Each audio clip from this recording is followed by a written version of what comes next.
Every day you hustling.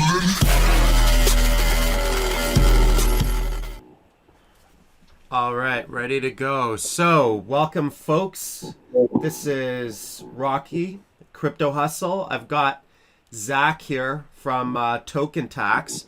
And since we're wrapping up the end of 2019, I just wanted to do a video on crypto taxes for anyone who's new or for any veterans out there who still need to figure this stuff out. We've got a few days left as far as tax harvesting is concerned. So we're going to talk about, today we're going to talk about tax harvesting. We're going to talk about some of the differences and how you can treat your cryptocurrencies based on the IRS's new rulings. And then we'll talk about the differences of how crypto's treated amongst several jurisdictions. So we have Zach, who's screen sharing a demo account right now, and this is basically like what the back end of Token Tax looks like. And before we get started, I just wanted to mention, a few years ago, my own personal situation, a few years ago, at the end of 2017, when I was filing my crypto taxes, I'd made a good chunk of change in 2017, but I just had this huge mess as far as just figuring out all the crypto to crypto trades. In the early years, I was predominantly doing just like BTC to altcoins as far as my trades. I had thousands of transactions. Canada uses cost averaging. It was just a massive mess. I was using other platforms and trying to figure it out using like other software, and they just had they had a bunch of errors in their software, and there really wasn't a lot of support when I would email them. I didn't get any support or anything, so I was I'd wasted months of my time really stressing out about this. And I got to say that the tax situation, it's one thing making money in crypto, it's another thing figuring out the tax situation and then managing money once you've made money. And so then I encountered Zach at Token Tax, and he didn't even know who I was, and I was really impressed because it was a Sunday evening, and he'd actually called me up at home and helped me walk through some of my problems, and basically I just felt a huge weight lifted off my shoulders. And so at that point I actually told him that I was Crypto Hustle on social media, and that I wanted to basically just promote his service. So I'm not getting paid to promote Token Tax. I promote it predominantly because I believe in it, because it's actually been a huge weight off my shoulders, and I know that this can be stressful for a lot of people. I do, in exchange, full disclosure, I do now get the VIP Token Tax treatment, which I highly recommend for anyone who's looking for that service. If you want like the concierge service of your crypto taxes, that's definitely the way to go. But before we get started, Zach, maybe tell us a little bit about yourself and your experience in crypto and accounting. Yeah, thank you so much for that introduction. It was an honor to work with you back before we even knew who you were. And like you said, we pride ourselves on how we try to treat every one of our customers, as if they were friends and family, and just trying to help them unravel complicated tax situations and really help put money back in their pocket. But yeah, my background has been pretty eclectic. I studied accounting and finance originally back in college, and then I went and did investment banking for a couple of years. And while I was doing that, I got involved volunteering and teaching personal finance at a local high school, just teaching inner city high school kids about compounding interest and investing and opening checking accounts and credit cards. And I just loved being in a classroom and loved teaching people about things that were so powerful and so important, but that we just don't teach, at least here in the US. And so I decided to take a break from the corporate world and go and volunteer and teach math and do something called Teach for America, where I taught math for a couple of years in New York. And after that, I worked for a couple of nonprofits over in Africa and India, helping them with their accounting, their finance as a consultant, and then arced back to the business world and was working in venture capital, investing in cryptocurrencies, looking at early projects like Ripple was one of the ones that the fund I was at looked at in 2013, and kind of got into crypto and love the space, love the disruptive potential, disrupting insurance companies, remittance companies, people that send payments back to their home countries. I was working in Zimbabwe for a while, really saw the value of crypto. And, when 2017 was happening and prices were rocketing up, people were trading crypto to crypto a lot and not realizing the tax implications of that and all the gains they were recognizing. So I met my co-founder, Alex, and we teamed up to launch Token Tax to basically make it as easy as possible and as painless as possible for people to do their crypto taxes. And we really infuse, my background of personal finance education in the company. That's why we built a tax loss harvesting dashboard. We teach people what that actually is, which we'll get into today. But these are techniques that hedge funds and really savvy investors have used for decades on their stocks and bonds portfolio. And we're teaching the crypto community how to do it, not just for crypto, but across all their investments. And also we teach people about diversification. Like, all right, you got in early to crypto, you did well for yourself, but there's something to be said for investing in as tax efficient a way as possible, like retirement account opportunities, and also shielding taxes, carrying tax loss harvesting for credits forward, and things like that. So yeah, I'm happy to help give as much information as I can today and try to help people before the end of the year, and also give them tips about how things have changed with the US tax guidance finally getting released in October after we waited 5 years for it, and also talk about Canada and some other countries.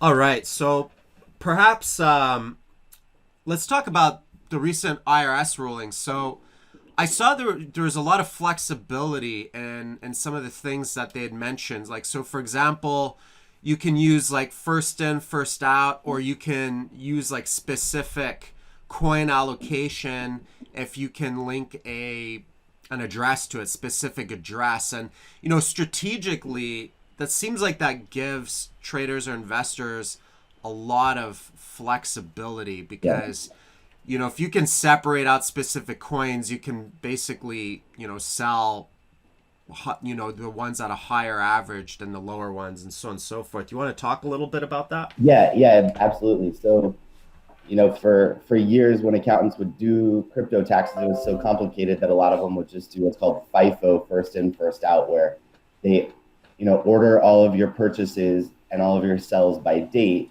And then the first ones you purchase, when you go to sell some Bitcoin, the cost of it, the one you sell, is determined by whatever the oldest one you bought was. That's FIFO. And then LIFO is the opposite, where you reverse the dates, and it's more complicated to do, but most accountants have done FIFO. But what the IRS clarified is that FIFO, LIFO, HIFO, highest price first out, and also our token tax minimization algorithm, all of those are types of specific identification or specific selection, as you said, or basically you're saying, all right, I bought Bitcoin 30 different times, but I'm not going to do the first one I bought. I'm going to sell the one that has the highest price, or the one, what our minimization algorithm is, which you can see here, is it factors in your long-term capital gain rates and your short-term capital gain rates, because when you've held a cryptocurrency for over a year, you get long-term tax treatment, and basically you pay a lower tax rate. So the magic of investing is you want to hold things for at least a year, then you get a lower tax rate. And what our algorithm does is every buy you've ever had, it figures out exactly what the tax is going to be on that, what we call a tax lot, or that buy. And then we sell each one that minimizes taxes and go in that order.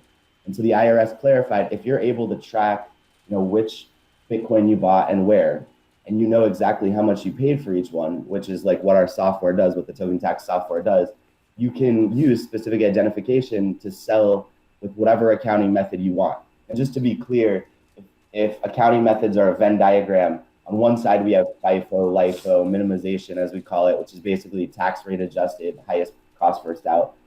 And then you have, in Canada and the UK, what's called average cost, where all the Bitcoin you ever bought, you add it up, and then you divide it by all the dollars you ever spent on it. And that's your average cost for each unit of Bitcoin. And so there's a lot less opportunity to figure out which tax lot to sell. But that being said, there is also still opportunity at the end of the year to figure out all right, what is my average cost for the year? Maybe I should buy some Bitcoin at the end to bring that up. Or there are things you can do at the end of the year for your tax loss harvesting for in Canada and the UK as well. But it's not as clear as in the US, where basically the IRS has clarified in October that specific identification is allowed, which we always kind of expected. But it was great to get that clarification from them. And you can see here's just an example,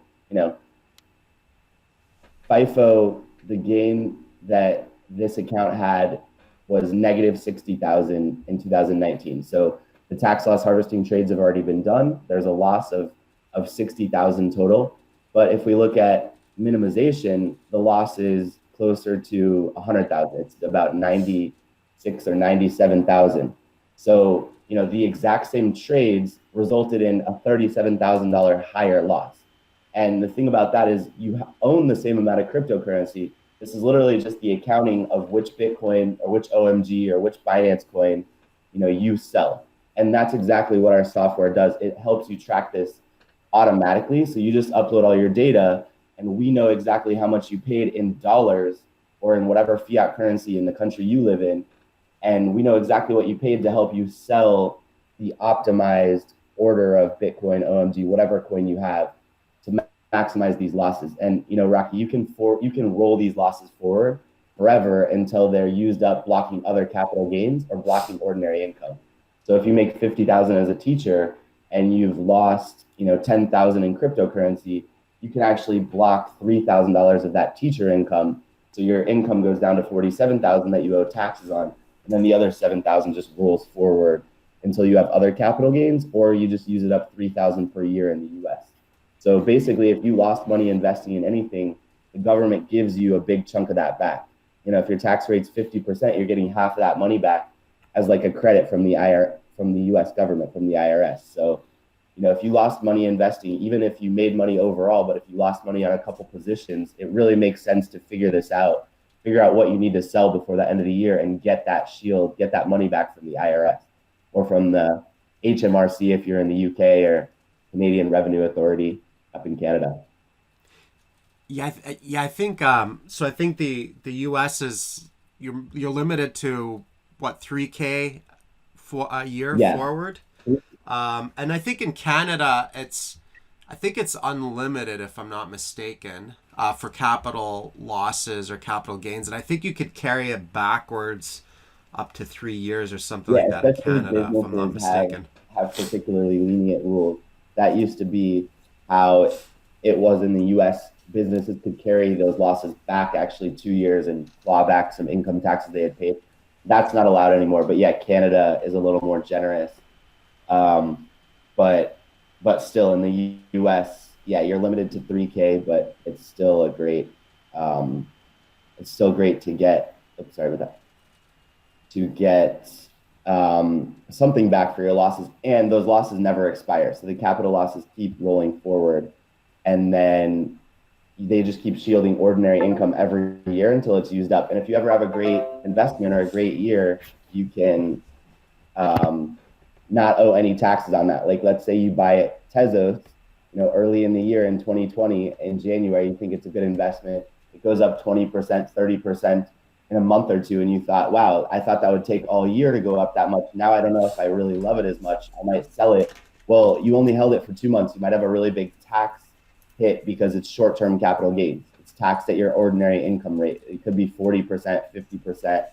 But with this tax shield, you don't owe any taxes on it until you've used up your losses. So that's a really important point to remember. You can be more aggressive with your trading, rack up short-term capital gains, and you don't owe any taxes till you've used up. In this case, you can see, 96,000, 97,000 of credit that this person could use up before they owe any taxes.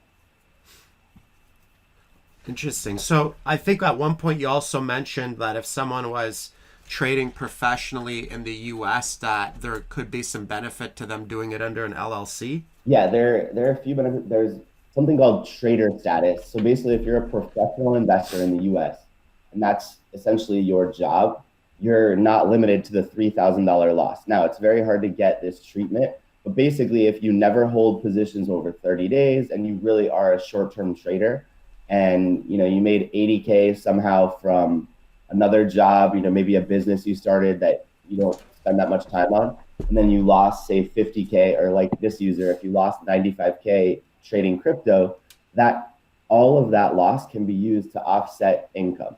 So essentially, even if that person made 80K from another business, they wouldn't owe any taxes. So that's one thing. And then the other thing in the US is that if you set up an LLC, it can have big advantages because, for one thing, casualty losses are disallowed.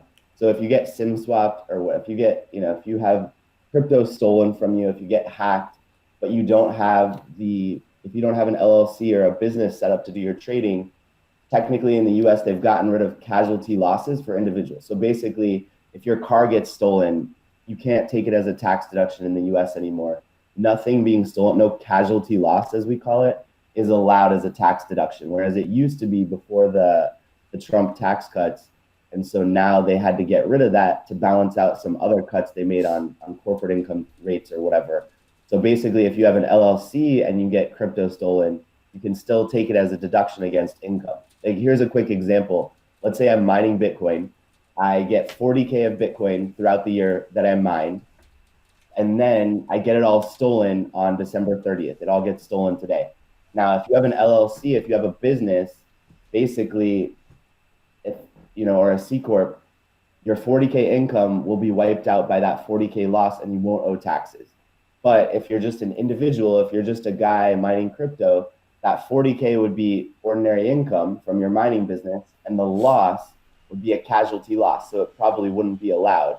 And basically, you still owe taxes on the 40K, but you don't even have any crypto from all the work you did. And you still owe the IRS 15K or 20K in taxes. So it's a crazy situation where you can protect yourself by setting up a simple LLC or a simple company in whatever state you're in. And we can help you with that. We have attorney accountants who can set that up, but it's pretty easy. If you Google like LegalZoom, set up a company in my state, it might cost $50 or $200 a year or $100 a year.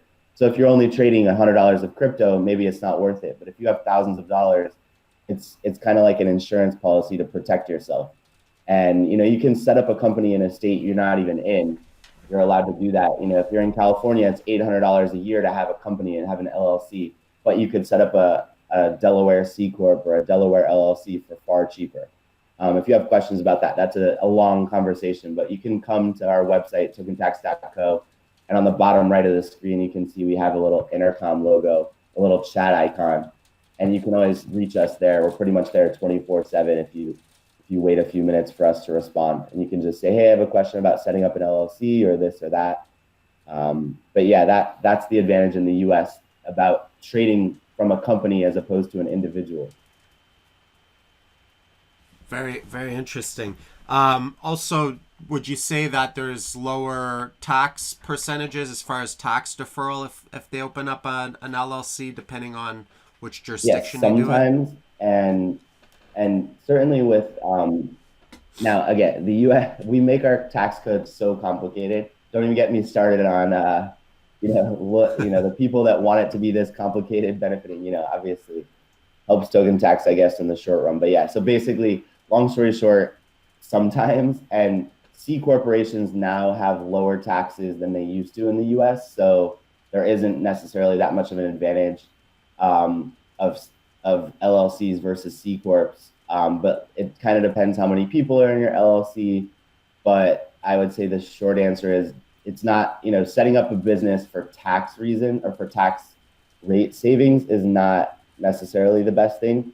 For most businesses, essentially it will flow through, like an LLC, the income flows through and you pay the exact same rates as an individual, but it just gives you that extra insurance protection in case it gets stolen or something like that. Now with C corporations, like a regular corporation, they pay 21% corporate income tax in the US, but then you pay yourself a dividend and you pay special dividend taxes on that. So the long answer is you have to add up the 21% and your dividend tax rate to see if you come out ahead of just paying regular income tax. And we can help you do the math. It depends on what state you're in. It depends on how much you're going to pay yourself out of dividends and what you're planning to do. Like, are you just investing in crypto? Are you doing venture capital investments, other things? But generally, the taxes end up about the same. Okay, interesting. So as far as like for the U.S. short and long-term capital gains, even in Canada, basically Canada's different. It's just all cost averaging, but I've still kind of been changing, since 2017 and since paying a massive tax bill in 2017. Yeah. I've been a lot more tax conscious, right? Because once you make money, you can't just keep it all in magic internet tokens, right? At least not for me. Some people are hardcore. They might be diehard and they're like, to hell with fiat or whatever. For myself, I diversified a lot in 2017 Yeah. after that market cycle. As a result of it, I managed to survive the bear trend with relative low stress. Did fairly well because of that diversification into, real estate, metals, a little bit of equity, just even fiat, straight up fiat in the bank account, high interest savings, stuff like that gives a lot of options. Yeah, I love it. Yeah. And also hedging on the exchanges. But every cycle, every market cycle, I learned something new. In the last market cycle, it really made me aware of just how to be very conscious on the taxes, as well as minimizing my paperwork. And so for myself personally, what I've been doing, especially in 2019, I feel like I really nailed it down in 2019, is I've stopped over trading. I've been mostly position trading / investing. And for those who don't know, position trading is basically holding positions for multiple months, sometimes even into years. But like I'll go for the much larger swings. I generally just play with the spot markets, which lowers a lot of stress versus using leverage. And I've separated, because it's all based on cost averaging, I've separated out my longer term investments from shorter term trades. So for example, my two largest longer term investments right now happen to be Bitcoin and Tezos, right? So I did do a little bit of Bitcoin trading, especially like when we spiked up into around the 14,000 area. As we were going parabolic on that first spike, I took a little bit of profit around the 8,400 level, and then around 13,000 level, just to free up some fiat and to lock in some gains. So I did do a little bit on Bitcoin, but for the most part, I've been extremely minimalistic on Bitcoin because it's my long-term investing and I don't want to mess up my cost averaging. And then I haven't been trading Tezos at all. I just have a large Tezos position. I just hold that. That's kind of like my cyclical trade for this cycle, or investment, you can say. So I don't really trade that. And so when I want to look for an opportunity, I've actually stopped trading the Bitcoin pairs because it makes my calculations and accounting a lot easier, and it makes me being able to lock in gains and have clean accounting a lot easier. So like one market that I traded this year was Cosmos, specifically for trading was Cosmos. It was still position trade over the course of months, but because I didn't own any Cosmos, Adam, predominantly because the ICO, the price is significantly higher than the ICO price. It was kind of like a virgin market for me. So I was able to basically take some position trades on that against the USD pairing, the fiat pairing. And so it makes the accounting very, very easy for me. Now, one particular strategy I could do at the end of the year, if there were a breakout trade opportunity for anyone who's in cost averaging, if there's any end of the year breakout trades, and for anyone who doesn't know, a breakout trade is when you have a market breakout above resistance point. If you could take any end of the year breakout trades, that would increase your cost average on that particular coin at the end of the year. And then if there's momentum on that, then in the following year, you can kind of defer some of that tax. And when you lock in gains, at higher prices if there are higher prices or whatnot. So that's like some of the stuff that I've been doing. And there's one thing that I'm kind of looking forward to that I'm going to add to my strategy in this is that because I basically don't want to touch my Bitcoin. You know, I don't really want to trade them. Sometimes I'll take in a little bit of gains. Sometimes I get some passive income from affiliate commission and stuff in BTC. But there's this new fund that's coming out in Toronto, the Toronto Stock Exchange, which is going to be a Bitcoin fund that'll be trading on the TSX. And I'll be able to, once this launches, hopefully it launches in Q1 of next year, I'll be able to invest or let's say in my retirement account, RSP, if I want to do more shorter term trades, I'll be able to trade this fund more aggressively in my RSP and just defer taxes, right? And won't have to worry about any of that. And then that's not going to mess up my longer term like BTC holdings, my actual BTC holdings, right? So it kind of like will separate it out because the fund is an entirely different product, even though it has Bitcoin as an underlying product. It's traded in an entirely different account, and it's you know, it's different units, shares, and so on and so forth.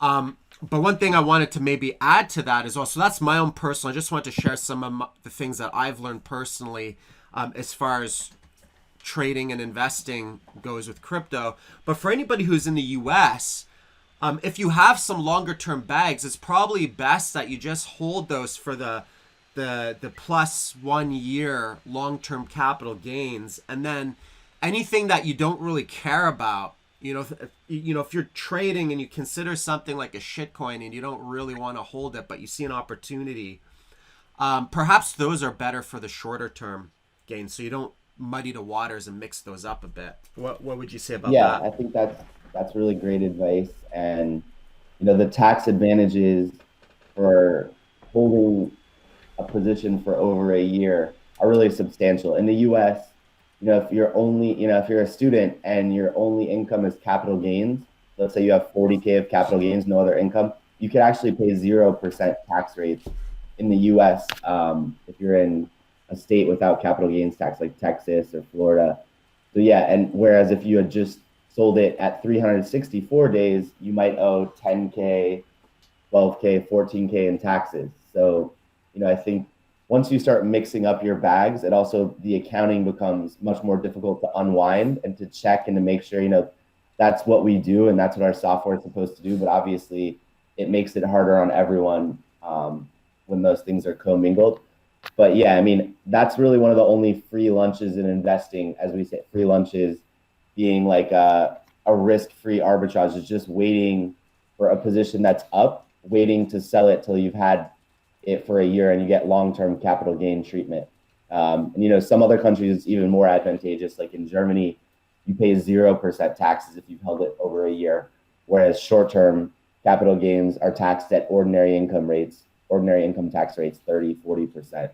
So yeah, I think that's great advice. And I also loved what you said about diversification. That's the other really big free lunch. If you put all your money in one stock, you could have really big returns or up or down. But, the efficient portfolio theory and those hypotheses basically say, hey, if you have 5 different or 8 different positions, you get the same expected return, but with way lower variance. And in other words, your risk-weighted return is much better. And I think that's true across asset classes as well. And, I know you said Bitcoin is one of your big holdings in Tesla. Bitcoin as part of a larger portfolio of investments, I think is one of the best things you can do right now, especially as a hedge against inflation in a world where all the central banks are printing money. Bitcoin is just so much cheaper and easier to hold than gold. So for me, like the hypothesis of Bitcoin as lower cost gold is a great hypothesis. But yeah, you nailed it. The long-term capital gain treatment is just so much better than short-term capital gains. So try however possible to hold your bags that are up over a year. The ones that are down, it's a different case. It's a different story because short-term capital losses are actually a little bit better than long-term capital losses, because short-term capital losses cancel short-term capital gains first, And then if there's extra capital loss in the short-term portion, that can cancel out long-term capital gains as well. But first you net the short and short, then you also net the long and long. And if they're different, if one's positive, one's negative, then you net them afterward. So if you're underwater on a position, it actually makes sense to sell it in less than a year if you can, but it's not that big of a deal. Yeah, for sure. Like it's not very beneficial, if someone's down considerably or just down on one of their crypto investments. It's not necessarily beneficial to just bag hold, right? Yeah. It's sometimes the tax loss harvesting there's a benefit, and then sometimes you can kind of get a bit of a free lunch where I know there's like generally in investing there's a wash sale rule where you have to wait about 30 days, and I know that some of these, especially with securities, and I know that with some of these ICO tokens or whatever, they could be deemed as securities versus perhaps something like Bitcoin, which would be deemed more of a commodity. So to play it safe, one thing one can do is basically do a tax loss harvesting. If you have a bag that's down, to do a tax loss harvesting, like let's say December 1st, wait 30 days just to be on the safe side, and then January 1st, if the market remains relatively stable, and it usually December's pretty quiet and January can be pretty quiet as well, you can usually get your investment back at close to the same price just 30 days later, as soon as January 1st hits on the new year. So not only do you get your coins back, but you've also realized a big loss that you can, offset other trades, other profit that you made in that year. Or in Canada, you could actually bring it back to previous years of offset, or you could carry it forward indefinitely for any amount. And so it's much better, much more strategic on the books to do something like that. I personally think it's good to wait the 30 days just to be on the safe side. I mean, for some things, it's almost like kind of impossible. Like if someone's trading in and out of BTC as their base currency instead of fiat, it's like almost impossible to, to even pinpoint something as a wash sell, it would seem. And I would assume one could probably make a case that since that's their base currency, they're going to be trading in and out consistently all the time. Yeah. What would you say about that? Yeah, I think there's three things I'd say about wash sale trade. I think you summed it up perfectly, and I think that one, waiting 30 days is a better safe than sorry type situation. The IRS has never specifically said wash sale rules apply to cryptocurrency. And just to be clear, what a wash sale is like if I sold this wax today and then I bought it back tomorrow, the exact same amount. If I sold 2,300 of them today, bought it back tomorrow, and I took that $187 loss, well, the IRS might disallow it. Like if this was Tesla stock or Google stock and I did the same thing, they would certainly disallow it. And the IRS says if you buy back a position that you sold at a loss within 30 days, the loss is disallowed for securities. And so, some cryptocurrencies are securities. Like that's a whole nother can of worms of which are which and everything. But I totally agree. One thing you can do is sell this wax and then buy, wait 30 days, like you said. That's like the safest possible thing. You could also sell it for Ethereum, for example, which is usually very strongly correlated with ERC20 tokens, and then just hold, $37 of Ethereum for 30 days and then sell that Ethereum back into wax. So that way, even if the market, goes up a lot, you'll also get a lot of that benefit because those two cryptocurrencies are strongly correlated, is what we say. And the other thing is,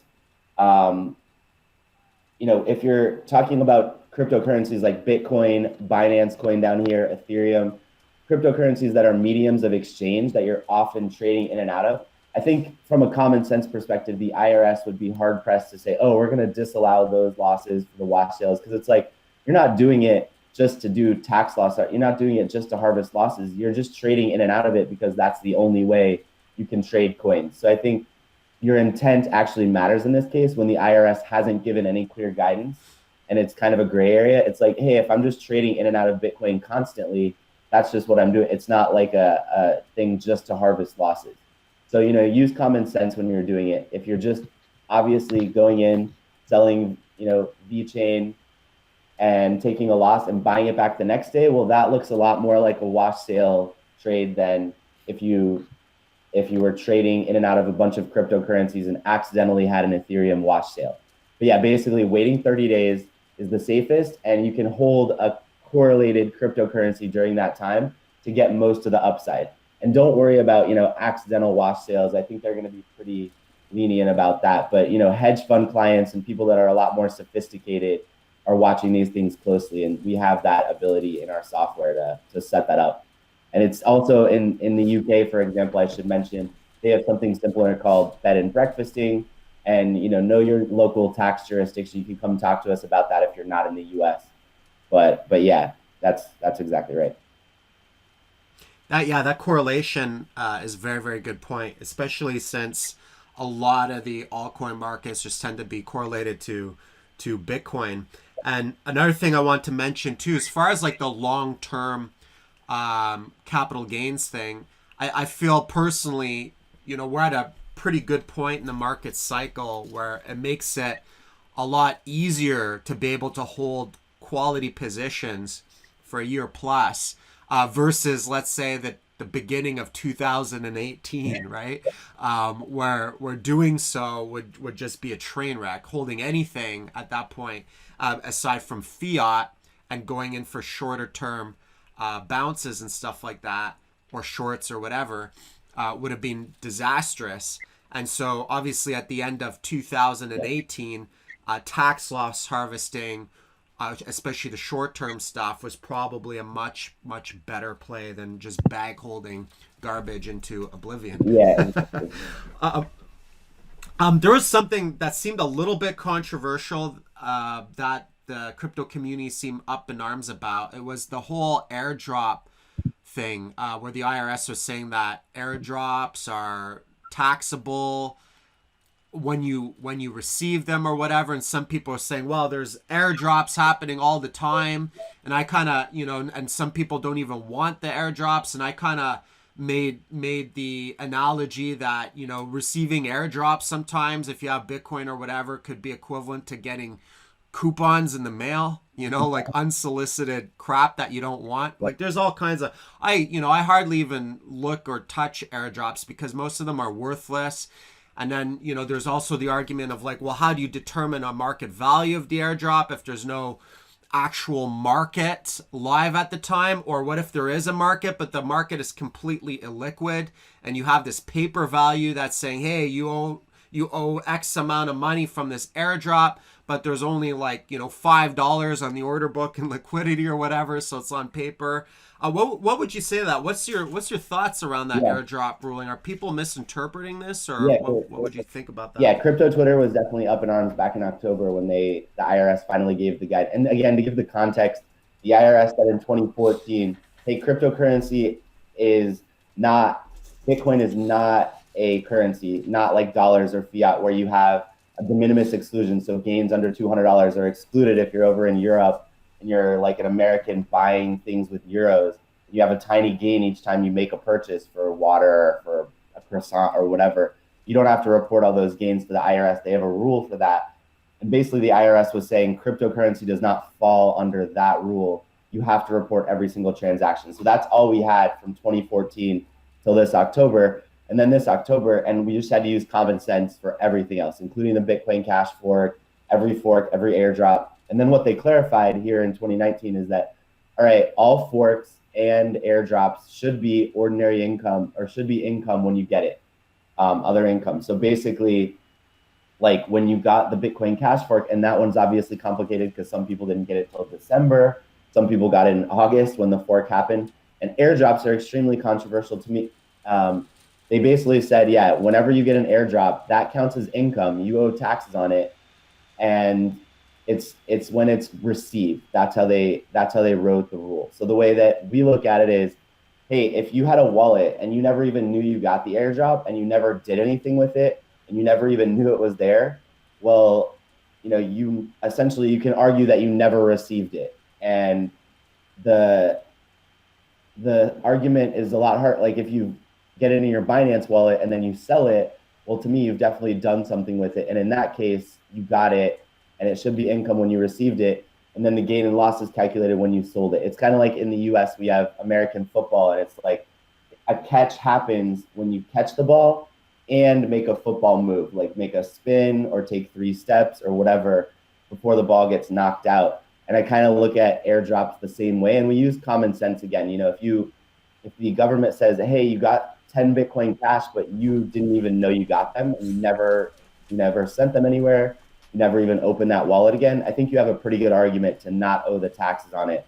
But that's like what's going to happen. Basically, the IRS is going to force people to probably battle about these things and prove it. So, be very careful. Like we talked about, people could receive cryptocurrency like a fork, owe income tax on it. And then if it drops 90% and then you sell it, that capital loss, again, does not cancel out the ordinary income sometimes. So it's kind of like mining crypto, like we talked about earlier. If you made 40K mining crypto and then you sold it because the crypto dropped in value a lot, you sold it for 10K at the end of the year, and you're just a regular person, not a business, that 30K capital loss actually doesn't cancel out the income. And so that's why people are so up in arms about this airdrop situation. I think, again, it's the market value part of it is also really hard. We help a lot of our clients who got paid in cryptocurrencies, especially random altcoins, argue that, hey, the value on CoinMarketCap is not accurate. I couldn't sell my R chain for $2 on per R chain on the day I got it. I got 10,000 R chain. CoinMarketCap says it was $2 each. So supposedly that's $20,000 of income. But if I tried to sell it, I would have crashed the market. So then we help our client argue, well, to our client, it was actually only worth, $1,000 when they received it. And you can see, because the value of our chain dropped 95% in the next couple of months. Like that actually, the value on CoinMarketCap was wrong. And so that's where people find themselves on these airdrop arguments, is they have to debate with the IRS what the market value was. But in general, you would take it from, a site like CoinMarketCap or Crypto Compare, or like a tax software like we have. We have our own pricing database based on exchanges and what's known on CoinMarketCap, Crypto Compare. But yeah, so the big points there are, now the IRS wants people to be calculating technically all their airdrops, all their forks, and paying taxes on it as income whenever it was received. And the crazy thing is, people don't even know it was received. So what we've done for clients is we pull in all their airdrops and we tell them, hey, these are the ones you have. This is what you're supposed to report for taxes, and at least make them aware of it. But yeah, I am kind of surprised they did it that way. And people are definitely upset about it. But at the end of the day, the airdrops aren't that material of an amount of money for most people. But if you had a lot of Bitcoin Cash or something, it could be a really serious tax situation if you never paid the taxes on that and you never sold it. Now the IRS is basically saying, at the time of that fork, you were supposed to report income. So you may need to amend 2017. You may need to talk to an accountant about that. And we can do that for you. We could amend your return or help you make the argument that, hey, you never got it. I shouldn't owe taxes on it if someone's being audited or sent a tax bill by the IRS, which is what started to happen over the summer. People were getting letters from the IRS about things like this, and about 1099s they received from Coinbase and from some other exchanges. Yeah, and that system could be gamed so hard. So, for example, I could, if someone wanted to do a malicious airdrop, let's say they don't like, some guy named Bob who happens to be a Bitcoin whale.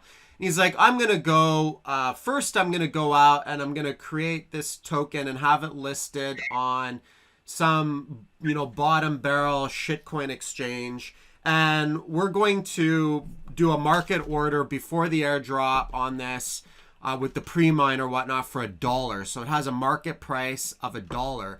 And I'm going to give everyone an airdrop of this, but I really don't like Bob. So I'm going to give him 1 trillion of these coins.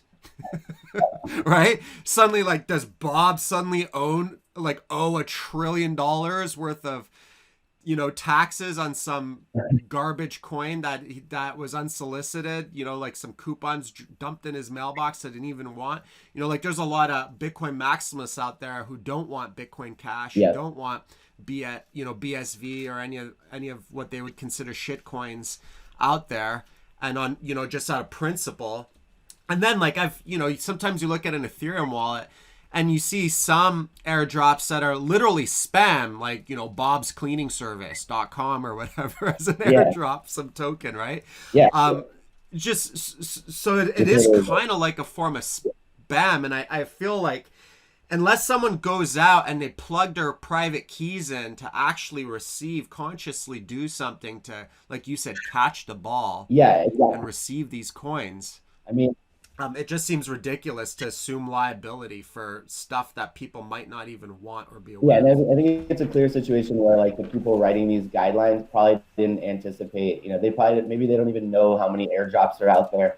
But yeah, in a perfect world, you'd say, all right, fine, they made 1 trillion of these tokens, and they say the value is $1, but theoretically it should be supply and demand based. But yeah, I mean, a malicious actor could definitely say that, and they could actually just create fake trade volume or whatever on one exchange so that and that exchange might tell CoinMarketCap, and CoinMarketCap might print, all right, the value of this token was $1 on the day that trillions of them were airdropped. I mean, that's a great example of why their rule is can be considered misguided in many ways. And I mean, perhaps it makes more sense for more mainstream drops like Bitcoin Cash, and people actually did get something worth something, and people that actually received it. But as you can see, crypto taxes is still its own unique animal.